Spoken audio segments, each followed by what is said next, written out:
청취자님, 한번 상상해 보시죠. 지금 세계에서 가장 화려한 파티가 열리고 있습니다. 최고급 턱시도랑 드레스를 입고 막 샴페인을 터뜨리면서 모두가 춤을 추고 있죠. 네, 아주 화려하네요. 그런데 조금 더 가까이 다가가서 보니까 그 화려한 옷차림 안에 하객들 전원이 정말 한 명도 빠짐없이 아주 두꺼운 방탄조끼를 꽉 껴입고 있는 겁니다. 오늘 아침 글로벌 금융시장의 풍경이 정확히 딱 이렇거든요. 아주 묘한 긴장감이 흐르는 파티군요.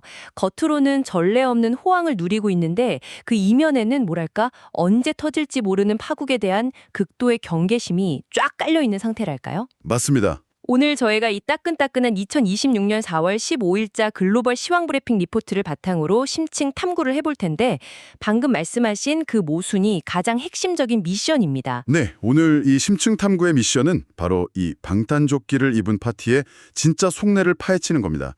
청취자님, 지금 주식시장은 연일 최고치를 갈아치우는 완벽한 낙관론에 빠져 있거든요. 네, 수치가 엄청나죠. 근데 동시에 궁극의 피난처로 불리는 자산들에도 천문학적인 돈이 막 몰리고 있단 말이에요. 오늘 다룰 데이터들은 코스피 6천선 근접, 그리고 다우존스 5만 시대, 거기다 중동의 지정학적 위기까지 아주 복잡하게 얽혀있는 거대한 퍼즐입니다. 겉보기엔 그냥 개별적으로 막 움직이는 파편화된 뉴스들 같잖아요. 하지만 자본의 흐름이라는 관점에서 보면 이게 아주 정교하게 맞물려 돌아가는 하나의 거대한 톱니바퀴거든요. 오늘 그 동력의 근원부터 하나씩 뜯어보는 게 좋겠네요. 좋습니다. 그럼 우선 우리의 시선을 가장 먼저 사로잡은, 그리고 사실 가장 의문투성이인 국내 증시 상황부터 한번 해보죠.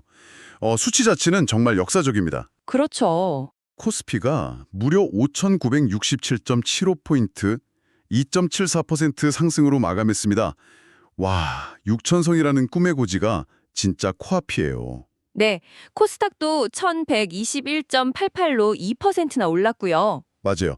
특히 대장주들의 움직임이 무서운데 SK하이닉스가 1,103,000원으로 사상 최고가를 시원하게 뚫었고 삼성전자도 26만 5천원으로 2.74% 상승했습니다. 지수만 놓고 보면 K증시의 완벽한 르네상스라고 부를 만한 강세장이죠. 반도체 섹터가 강력한 펀더멘털을 바탕으로 전체 시장의 레버리지를 쫙 끌어올리고 있는 형국이거든요. 그런데요, 제가 이 브리핑 자료의 내막을 슥 들여다보고 좀 고개를 갸우뚱했습니다. 어떤 부분에서요? 지수가 이렇게 폭발적으로 오르면 당연히 시장 참여자들이 다 같이 주식을 막 사들이고 있어야 할 것 같잖아요. 그런데 투자자별 매매 동향을 보니까 완전히 엇갈립니다. 기관 투자자들만 300만 주 넘게 순매수했고 반대로 개인과 외국인은 도합 480만 주 넘게 팔아치웠습니다. 매도세가 꽤 컸죠. 네, 이거 마치 파티는 절정인데 정작 주요 게스트들은 슬쩍 짐을 싸서 집에 가는 느낌이랄까요? 더군다나 지금 코스피의 변동성이 세계 최고 수준이라는 경고가 한쪽에서 나오는데 다른 한편에선 코스피 7,500 간다 이런 전망까지 나옵니다. 이 수급의 엇박자를 도대체 어떻게 해석해야 합니까? 표면적인 매도 우위 수치만 보면 확실히 누군가 시장에서 막 탈출하는 것처럼 보일 수 있습니다. 하지만 이 현상의 이면에는 글로벌 자금의 아주 거대한 포트폴리오 로테이션, 그러니까 자산 재배치 메커니즘이 작동하고 있거든요. 자산 재배치요? 네, 이 수급의 미스터리를 풀려면 시선을 잠시 한국 밖으로, 특히 개인 투자자들의 해외 자금 흐름 쪽으로 돌려야 합니다. 그러니까 이른바 서학개미들의 자금 이동을 봐야 한다는 거군요. 그렇습니다. 최근 몇 년간 글로벌 자금, 특히 스마트 머니나 국내 개인 투자자들의 막대한 자본은 주로 미국 기술주에 집중되어 있었잖아요. 그렇죠. AI 랠리를 주도한 엔비디아나 마이크로소프트 같은 기업들이요. 맞아요. 하지만 그 기업들의 밸류에이션이 이제 역사적 고점에 달하면서 이 랠리에서 충분히 차익을 거둔 투자자들이 포트폴리오의 무게중심을 싹 이동시키기 시작한 겁니다. 그러니까 미국 기술주 주식이 너무 비싸졌으니까 팔자 이런 건가요? 네, 미국 기술주의 멀티플이 너무 높아졌으니까 이제 펀더멘털 대비 가장 저평가된 그러나 확실한 실적이 보장되는 곳으로 차익을 옮기자 이렇게 판단한 거죠. 그리고 그 종착지가 바로 한국의 반도체 산업, 즉 삼성전자와 SK하이닉스인 겁니다. 잠깐만요. 그러니까 서학개미나 외국인들이 한국 주식을 안 좋게 봐서 팔고 떠나는 게 아니라 기존에 물려있던 잡다한 종목들이나 수익률이 좀 둔화된 주식들을 팔아치우고 반도체 대장주로 자금을 압축하고 있다는 뜻인가요? 1부고는 정확히 맞습니다. 개인들이 480만 주를 매도한 건 그동안 물려있던 비주력 종목에서 이익을 실현하거나 손절매하는 과정에서 나온 매물들이 많이 섞여 있거든요. 아, 포트폴리오를 정리하는 거군요. 네, 그리고 진짜 중요한 건 그 빈자리를 누가 채웠느냐는 거죠. 여기서 그 300만 주를 사들인 기관의 정체를 주목해야 합니다. 기관이요? 네, 글로벌 자산 배분 전략에 따라 벤치마크 지수를 추종하는 거대한 패시브 자금이랑 연기금 등이 서구권 투자자들과 결을 같이 해서 한국 반도체 비중을 공격적으로 늘린 결과거든요. 와, 그 단순하게 누가 팔고 누가 샀다. 이게 아니네요. 맞습니다. 글로벌 자본이 고평가된 미국 기술주에서 저평가된 한국 반도체로 아주 거대한 파이프라인을 연결한 결과로 지수가 이렇게 폭등을 한 겁니다. 자본의 질적인 교체가 제대로 일어나고 있다는 분석이군요. 네, 그렇습니다. 미국에서 샴페인을 터트린 자본이 그 빵빵한 수익금으로 한국 반도체라는 새로운 자산을 막 공격적으로 편입하는 과정. 와, 흥미롭네요. 그렇다면 자연스럽게 그 자본의 출발점이었던 미국 월스트리트의 상황을 또 짚어봐야겠습니다. 미국 시장도 엄청나죠, 지금? 맞아요. 다우존스가 정확히 5만 포인트를 찍었습니다. 엄청 상징적인 수치잖아요. 그리고 S&P 500 역시 6886.24로 지정학적 리스크가 불거지기 이전의 고점을 완전히 다 회복했어요. 샌디스크가 나스닥 100에 편입되면서 사상 최고치를 기록한 점도 눈에 띄고요. 네, 분위기가 아주 좋습니다. 월스트리트는 그 어느 때보다 강한 낙관론에 베팅하고 있는 것 같은데요. S&P 500이 전쟁 이전 수준을 회복했다는 사실이 시사하는 바가 큽니다. 이건 기업들의 실적, 즉 펀더멘털이 지정학적 리스크라는 무거운 낯을 달고서도 배를 쫙 끌고 나갈 만큼 강력하다는 시장의 굳건한 자신감을 보여주는 지표거든요. 근데요, 저는 딱 그 지점에서 이 브리핑 자료를 읽다가 좀 멈칫했어요. 아, 모순점을 발견하셨군요. 네, 청취자님들도 뉴스를 보셔서 아시겠지만 지금 중동 상황이 예사롭지 않잖아요. 호르무즈 해협의 긴장이 고조되고 또 이란 항구 봉쇄구역 이슈까지 겹치면서 국제 유가, 그 WTI가 배럴당 93.45달러까지 급증을 했습니다. 아주 위험한 수치죠. 네. 그런데 기사들을 조금 더 넘겨보면 완전히 상반된 분석이 나와요. 미국과 이란의 협상 재기 기대감, 이것 덕분에 유가가 90달러 초중반으로 하락했고 이로 인해서 오히려 증시가 상승폭을 더 키웠다는 겁니다. 네, 그렇죠. 아니 무력 충돌로 유가가 막 튀어오르는 현실이 분명히 존재하는데 시장은 아직 열리지도 않은 그 평화협상이라는 기대감이 의존해서 주가를 끌어올린다고요. 시장이 도대체 어느 장단에 춤을 추고 있는 건가요? 주식시장이라는 게 원래 이렇게 극단적으로 희망의 회로를 팽팽 돌리는 곳입니까? 도덕적이나 정치적인 관점을 아예 싹 배제하고 철저히 그 자본주의 생태계의 알고리즘으로만 보면 주식시장의 이런 행동 패턴이 꽤 이해가 됩니다. 그래요? 네, 시장이 가장 두려워하는 건 악재 그 자체라기보다는 이 악재가 얼마나 오래 갈지 모른다는 불확실성이거든요. 아, 불확실성. 맞아요. 항구 봉쇄나 유가 93달러 돌파는 이미 시치로 확인된 시장이 계산할 수 있는 현재의 리스크입니다. 이미 주가에 어느 정도 반영이 싹 해놨다는 뜻이죠. 아, 리스크가 엑셀시트에 딱 입력되는 순간 시장은 그걸 더 이상 공포로 여기지 않는다는 거군요. 네, 정확합니다. 그런데 그 상황에서 미국과 이란의 협상 2차 재개라는 아주 새로운 변수가 툭 등장합니다. 시장 참여자들은 사실 이 협상이 진짜로 중동의 영구적인 평화를 가져올지 아닐지에는 큰 관심이 없어요. 그럼 뭐에 관심이 있는 건데요? 오직 유가를 세 자릿수로 밀어올릴 최악의 불확실성이 조만간 해소될 확률이 생겼다. 딱 그 시그널 자체에 열광하는 겁니다. 아하. 유가가 배럴당 90달러대 초중반으로 살짝만 탁 꺾여도 기업들 입장에서는 2분기, 3분기 에너지 비용이랑 마진율 전망치가 완전히 달라지거든요. 시장은 그 미세한 비용 감소의 확률과 불확실성 해소라는 미래의 희망에 아주 과감하게 자본을 밀어 넣은 겁니다. 와, 그러니까 정치가나 외교관의 시선이 아니라 아주 철저하게 인플레이션 전망치랑 마진율을 계산하는 기계적인 알고리즘의 시선으로 움직인다는 거네요. 맞습니다. 아주 냉정하죠. 그렇다면 증시가 이렇게 미래의 희망에 막 베팅하면서 이른바 위험 자산을 맹렬하게 사들이고 있다면 논리적으로 볼 때 안전 자산은 인기가 없어져야 정상 아닙니까? 원래 교과서대로라면 그렇죠. 그런데 브리핑 자료의 다음 섹션, 그러니까 FICC, 채권, 외환, 상품 시장의 데이터를 보면 오늘 리포트에서 가장 귀계한 현상이 나타납니다. 이 지점이 현재 글로벌 금융시장의 구조적인 모순을 아주 가장 극명하게 보여주는 역설의 핵심이죠. 네, 청취자님 지금 달러 인덱스가 0.6 하락하면서 달러 약세가 나타났고요. 원달러 환율도 1469.71원으로 5.30원 내리면서 원화 강세를 보였습니다. 네, 환율 변동이 있었죠. 뭐 여기까지는 경제 흐름상 이해할 수 있어요. 그런데 전통적인 아날로그 금고 역할을 하는 금, 그리고 21세기 디지털 피난처로 불리는 비트코인의 가격이 나란히 10만 3천 달러를 기록하면서 폭등을 했습니다. 엄청난 수치입니다. 제 말이요. 주식시장이 저렇게 화려하게 파티를 열고 있는데 왜 궁극의 안전자산과 대체자산에 엄청난 규모의 ETF 순 유입이 발생하면서 이렇게 미친 듯이 가격이 오르는 건가요? 그 모순을 풀기 위해서는 거시 경제의 복합적인 역학을 좀 이해해야 합니다. 먼저 채권 시장부터 한번 볼까요?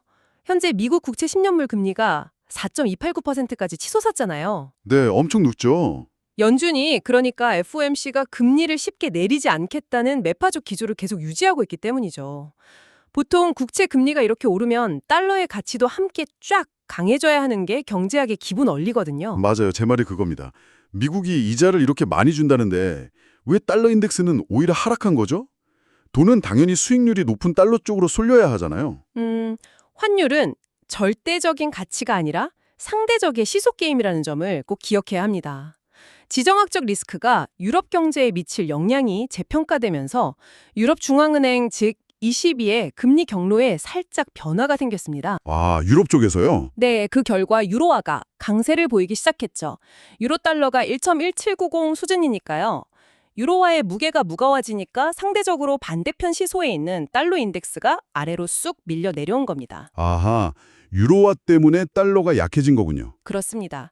그리고 달러가 약세를 보이면 보통 달러로 거래되는 실물 자산인 금 가격은 가치 보존을 위해서 쫙 상승 압력을 받게 되거든요. 와, 유로화의 강세가 달러를 누르고 그 약해진 달러가 다시 금값을 밀어 올리는 완벽한 나비 효과군요. 네, 정확합니다. 하지만 전문가님, 그것만으로 금과 비트코인이 동시 10만 달러를 돌파하는 이 엄청난 폭등세를 다 설명하기엔 좀 부족해 보입니다. 여기엔 분명히 투자자들의 어떤 다른 심리가 개입된 것 같은데요. 아주 정확한 지적이십니다. 사실 환율의 기계적 움직임보다 훨씬 더 거대한 힘이 작용하고 있거든요. 바로 이 시대를 지배하는 투자자들의 구조적 불안감입니다. 구조적 불안감이요? 네, 아까 제가 현재 시장 참여자들이 주식시장에서 협상 재개라는 희망에 베팅하면서 위험 자산을 막 사들인다고 했잖아요. 네네, 아까 상승장에서 나만 소외될 수 없으니까 그 FOM 증후군처럼 어떻게든 올라탔다는 거였죠. 맞아요. 하지만 그들은 절대 바보가 아닙니다. 2026년의 투자자들은 과거 그 어느 때보다 정보에 빠르고 아주 냉혹해요. 한 손으로는 주식을 막 사서 랠리의 수익을 온전히 다 챙기면서도 머릿속으로는 계속 딴 생각을 하는 겁니다. 어떤 생각이요? 만약 협상이 결렬된다면, 호르무즈 해협이 완전히 봉쇄돼서 유가가 150달러로 막 치솟는다면, 이런 최악의 시나리오를 동시에 계속 계산하고 있는 거죠. 아, 그러니까 완전히 이중 플레이를 하고 있다는 거네요. 주식 파티에서 신나게 춤을 추고 수익을 챙기면서 동시에 파티장이 불탈 때를 대비해서 금과 비트코인이라는 방탄조끼를 대량으로 막 사들이고 있는 거군요. 그렇습니다. 청취자님, 과거에는 금리 인하 기대감이나 인플레이션 해치 목적으로 단순히 금을 샀다면 지금의 금과 비트코인 매수세는 차원이 완전히 다릅니다. 어떻게 다른데요?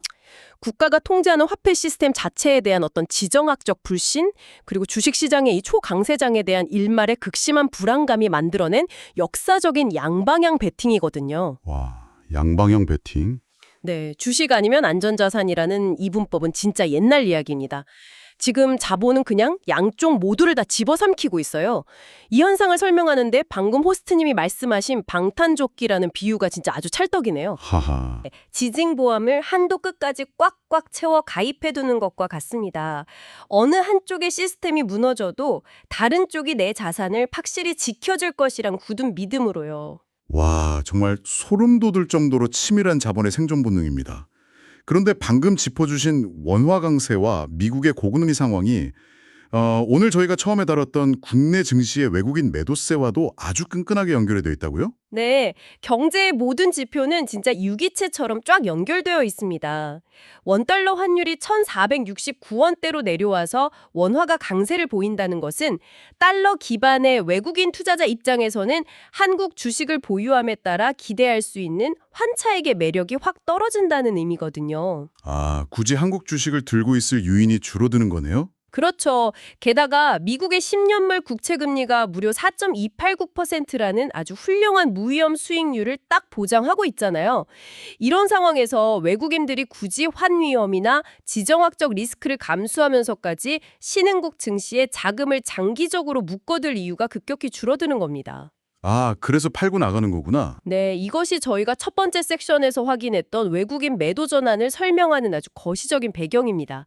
전문가들이 이런 장세에서 현금 비중을 일정 수준 유지하라고 계속 조언하는 이유도 이 팽팽하게 당겨진 거시경제의 고무줄이 언제 어느 방향으로 툭 튕겨 나갈지 예측하기가 너무 어렵기 때문이죠. 와, 흩어져 있던 복잡한 데이터들이 하나의 거대한 생태계로 완벽하게 연결이 쫙 되네요.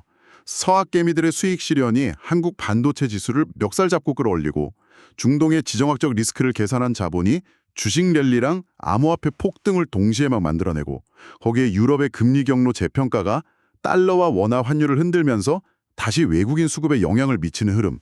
아주 완벽한 요약입니다. 감사합니다.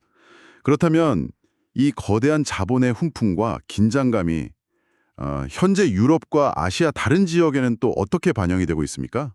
대체적인 흐름은 위험을 안고서라도 일단 상승장에 동참하려는 쪽에 무게가 쪽 실려 있습니다. 유럽 증시를 보면요. 우크라이나 평화 협상에 대한 아주 미약한 기대감만으로도 방산주가 들썩이면서 독일 DX 지수가 1.35%나 크게 상승했습니다. 미약한 기대감인데도 반응이 크네요. 네, 그리고 중국은 침체된 내수를 살리기 위해서 강력한 부양책들을 막 꺼내들면서 증시의 하방을 아주 단단하게 지지하고 있고요.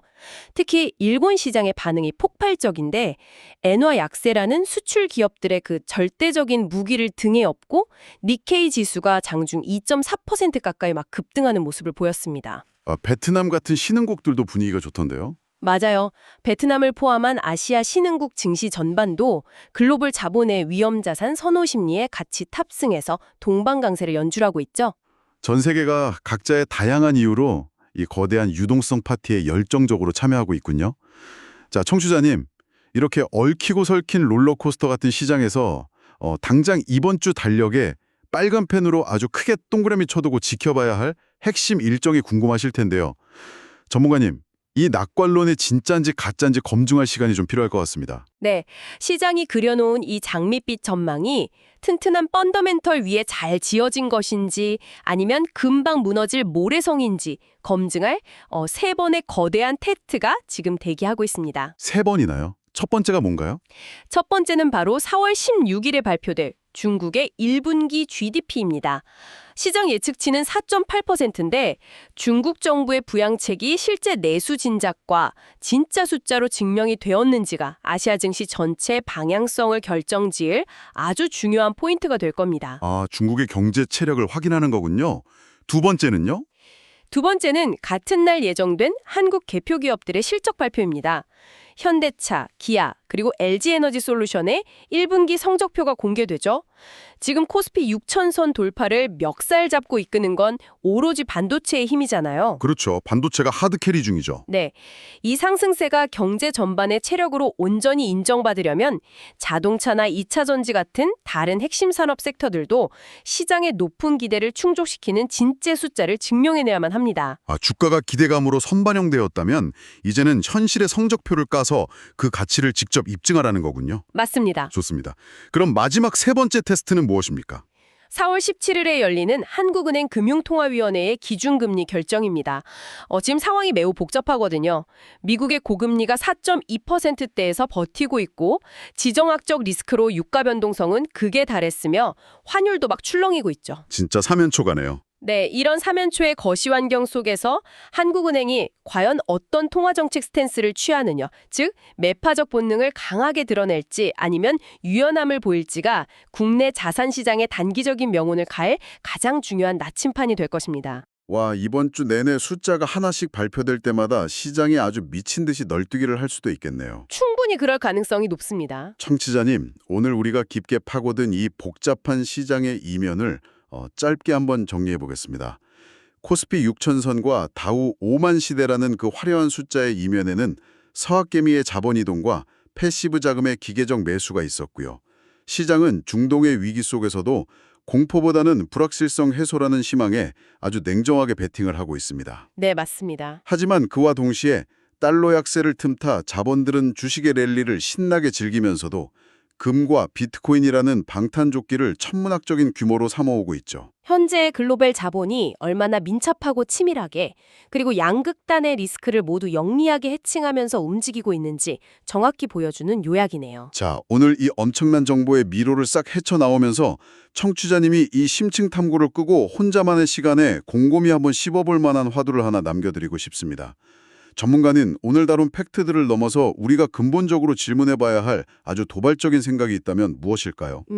오늘 계속해서 주식은 파티, 금과 비트코인은 방탄조끼 이렇게 딱 나누어서 설명을 드렸습니다만 사실 이 현상 자체를 근본적으로 완전히 뒤집어서 생각해 볼 필요가 있습니다. 뒤집어서요. 네, 전쟁의 위기가 극에 달았는데 주식시장이 사상 최고점을 뚫어버리고 동시에 안전자산의 상징인 금과 또 신흥자산인 비트코인이 똑같이 10만 달러를 돌파하며 폭등하는 이 기이한 동기화 현상. 청취자님, 어쩌면 우리가 과거에 전통 경제학 교과서에서 달달 외웠던 위험자산과 안전자산이라는 그 이분법적인 경계선이 이미 완전히 붕괴되어 버린 것은 아닐까요? 와, 경계선이 사라졌다. 네, 주식과 금, 달러와 비트코인이 각자의 논리가 아니라 그저 거대한 유동성과 공포라는 하나의 뭉쳐진 에너지로 같이 묶여서 움직이는 시대라면 과연 안전과 위험을 구분하는 기준은 도대체 무엇일까요? 청취자님의 포트폴리오는 옛날 교과서의 공식을 따르고 계십니까? 아니면 이 새로운 2026년의 기괴한 룰을 따르고 계십니까? 위험과 안전의 경계가 무너진 세상이라. 이거 가장 무서우면서도 가장 현실적인 질문이네요. 어쩌면 파티복 안에 땀을 뻘뻘 흘리며 방탄조끼를 입고 춤을 추는 것만이 이 미친 변동성의 시대에 살아남기 위한 가장 이성적인 생존법일지도 모르겠습니다. 네, 정말 그럴지도 모르죠. 오늘 청취자님의 자산 배낭 안에는 과연 어떤 생존 도구들이 들어있는지 한번 꼼꼼히 점검해 보시는 것도 좋겠네요. 오늘 저희가 준비한 심층 탐구는 여기까지입니다. 다음 시간에도 막 쏟아지는 정보의 홍수 속에서 가장 핵심적인 맥락만 딱 건져내어 다시 찾아오겠습니다.